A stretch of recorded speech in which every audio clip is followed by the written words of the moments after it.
In a quiet village nestled among rolling hills, a young man lived with a restless mind. His thoughts churned endlessly, caught in a web of past grievances and stinging words from others. Each memory of hurt or slight looped in his head, fueling anger and resentment. He nursed fantasies of revenge, imagining confrontations that never came. This constant mental turmoil left him tense, disconnected from those around him, and unable to focus on his daily tasks. His life felt heavy, as though he carried an invisible burden that grew with each passing day. His closest friend, noticing his struggle, suggested he seek guidance from a wise elder known for helping troubled souls. The young man, desperate for relief, agreed. He set out on a journey through winding paths, his heart heavy but hopeful. The elder lived in a simple dwelling, surrounded by serene gardens that seemed to hum with quiet wisdom. When the young man arrived, he poured out his troubles, his inability to let go of negative memories, the anger that consumed him, and the exhaustion that weighed on his spirit. The elder listened patiently, his eyes calm and knowing. Without a word, he rose and fetched a glass of water from a nearby table. He handed it to the young man, who took it puzzled. The elder asked him to describe the weight of the glass. The young man, holding it lightly in his hand, said it felt almost weightless, a trivial thing. The elder nodded and instructed him to keep holding the glass steady, not letting a single drop spill. The young man complied, standing still as the minutes ticked by. At first, the task seemed simple. The glass remained light, and he stood confidently, his thoughts still swirling with his troubles. But as time passed, his arm began to tire. The weight of the glass, once negligible, grew noticeable. His muscles ached, and his focus shifted entirely to the effort of holding it steady. Hours crept on, and the ache turned to pain. His hand trembled, and his shoulder burned with the strain. The glass, so light at first, now felt like a boulder in his grip. Finally, unable to bear it any longer, he pleaded with the elder, asking if he could set the glass down. His arm was numb, his body exhausted from the effort. The elder smiled gently and nodded.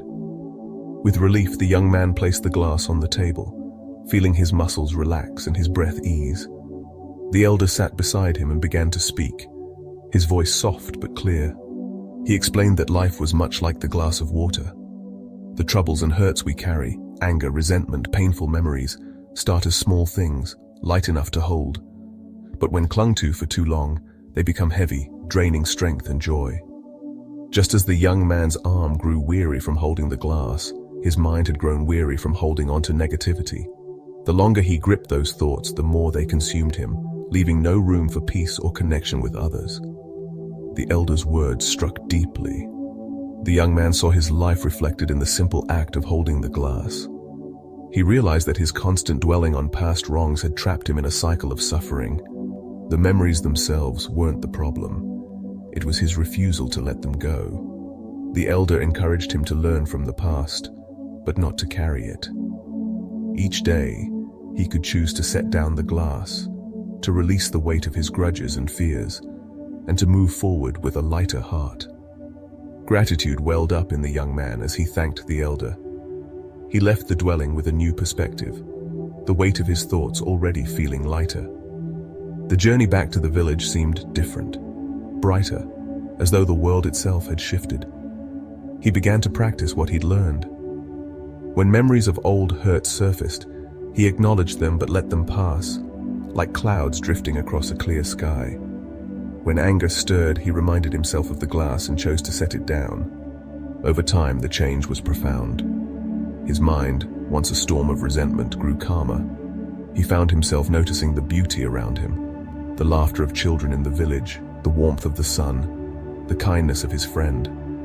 He reconnected with those he'd pushed away, his heart open in ways it hadn't been before. His work, once a struggle, became a source of pride as he poured his energy into it with focus and clarity.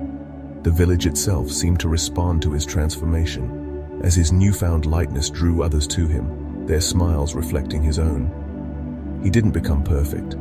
There were moments when old habits crept back, when a harsh word or painful memory threatened to take hold. But each time he remembered the glass, he visualized setting it down, letting the weight slip away. This simple act became his anchor, a reminder that he had the power to choose what he carried. The past could teach him, but it didn't have to define him. Years passed, and the young man grew into someone others sought for advice. His presence carried a quiet strength, a serenity that inspired those around him. He shared the lesson of the glass, not with words of preaching, but through the way he lived, fully present, unburdened by yesterday's sorrows. His life became a testament to the truth he'd learned, that holding on to negativity only breeds suffering, but letting go opens the door to peace. The lesson of the glass stayed with him always.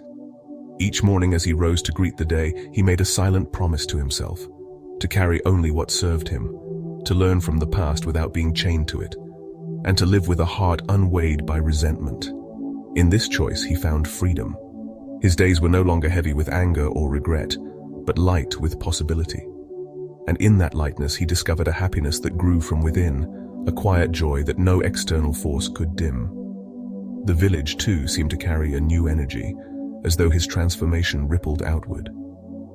People worked together more easily, their laughter rang clearer, and their burdens felt lighter when shared. The young man's journey had begun with a single step toward the elder's dwelling, but it had led him to a truth that reshaped his world.